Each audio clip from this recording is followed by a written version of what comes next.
పటేల్ స్ఫూర్తితో ఆయనకు నెహ్రూతో సత్సంబంధాలు ఉండేవి.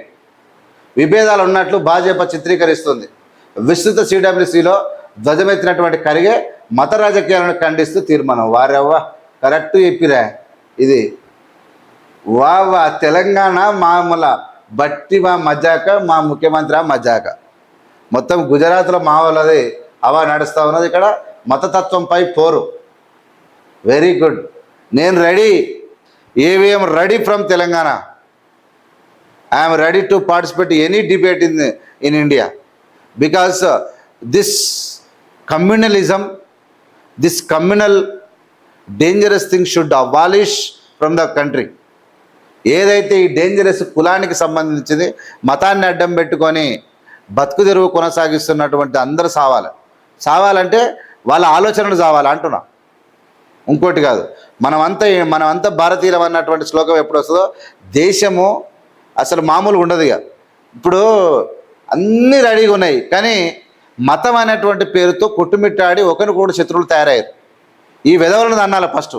మతము ఎవడైతే మత ప్రచారకులు ఎక్కువ చేసి వాని మీద ఈడు మన్నుపోయా, ఈయన మీద ఆడు మన్నుపోయా, మొత్తం మీద ఒకరినొకరు కొట్టుక సావాలి. కానీ ముఖ్యంగా దీని కారకుడు ఎవరంటే మా తాత, మోడీ తాత.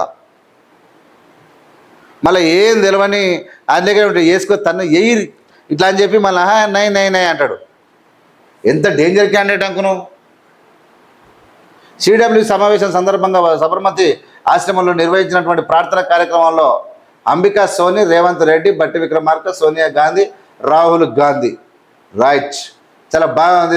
ఇక్కడ మతతత్వం, విభజనవాదం రాజకీయాలపై సర్దార్ వల్లభాయ్ పటేల్ స్ఫూర్తితో పోరాడుతున్నట్లు కాంగ్రెస్ ప్రకటించింది. హింస మతతత్వాలు మన దేశాన్ని అగాధంలోకి నెడుతున్నాయని ఆందోళన వ్యక్తం చేసింది. వీటిపై పోరులో సర్దార్ పటేల్ మార్గాన్ని అనుసరించేందుకు కంకణబద్ధులై ఉంటామని పేర్కొంది. గుజరాత్లోని అహ్మదాబాద్లో సర్దార్ పటేల్ స్మారకం వద్ద మంగళవారం నిర్వహించినటువంటి కాంగ్రెస్ వర్కింగ్ కమిటీ సిడబ్ల్యూసిఎస్ విస్తృత సమావేశం నిర్వహించింది.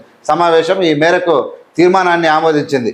పటేల్, పండిట్ జవహర్లాల్ నెహ్రూ మధ్య విభేదాలు ఉన్నట్లు భాజపా తరచు చెప్పడం ఉద్దేశపూర్వకంగా దుష్ప్రచారం అని, ఇది స్వాతంత్ర పోరాట స్ఫూర్తిపైనే దాడి అని దీనిలో పేర్కొంది.